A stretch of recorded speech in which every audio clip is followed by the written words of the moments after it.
Okay, let's start with the hook. Imagine leading a race, milliseconds separating victory and defeat, when suddenly your engine dies. Not just any race, MotoGP. Not just any rider, Pedro Acosta, KTM's rising star. And not just a random mechanical failure, but a flaw so severe it nearly took out 2 riders in a catastrophic chain reaction. That's the rollercoaster KTM's been on this season. But here's the twist, the fix is finally approved, just in time for them to keep limping through Silverstone. Wait, what's going on here? Let me break it down. So, KTM got permission to replace faulty engine parts causing sudden shutdowns. But the fix arrives too late for Silverstone. Now, if you're not a MotoGP diehard, you might wonder, why does this matter? Because this isn't just about one race. This is about a team's survival in a sport where technical regulations are as unforgiving as a gravel trap. Personally, I think this situation exposes a paradox in modern motorsports: the tighter the rules, the more fragile the competition becomes. KTM's engines were sealed under homologation rules, meaning they couldn't just open them up without rivals' consent.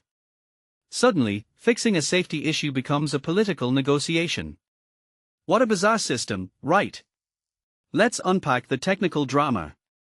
The root cause: high-stress parts from a supplier that didn't meet quality standards. Now, here's where my mind goes. We're talking about a multi-million-dollar operation, and a single component, probably costing less than your smartphone, derails their season.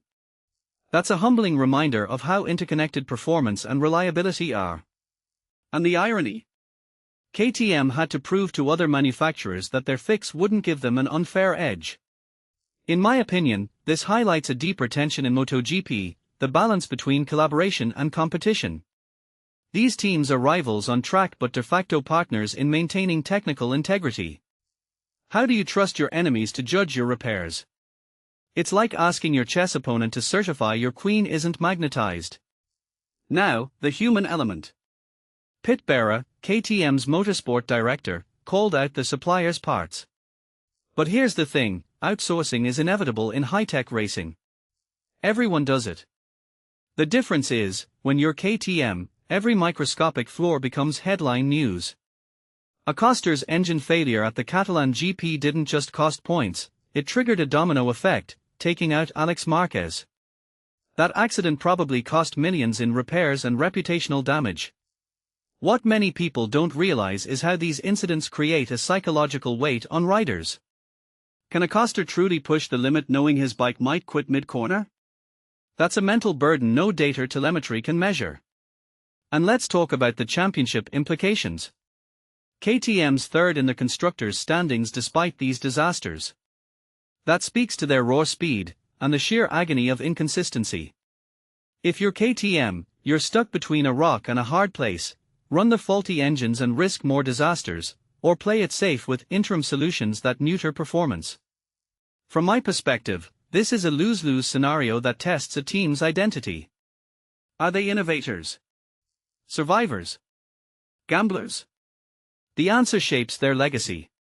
Meanwhile, Acosta, who's been a revelation, is fighting for 7th in the standings. Imagine his frustration. He's got the skill to challenge for titles, but his machinery's holding him back. This raises a bigger question: how much should a rider's greatness depend on their team's supply chain management? Finally, let's zoom out. This isn't just a KTM story, it's a window into the future of regulated racing. As series like MotoGP clamp down on costs and technical freedoms, these edge case failures will become more common. The tighter you engineer things to perform, the thinner the margin for error. And when you spread responsibility across suppliers, manufacturers, and sanctioning bodies, accountability gets murky. A detail I find fascinating is how this incident might accelerate the shift toward modular, fail-safe components. Maybe the next generation of MotoGP engines will have redundancy systems, like planes or spacecraft. Because if a single part can bring down a multi-million-dollar operation, the sport has to evolve.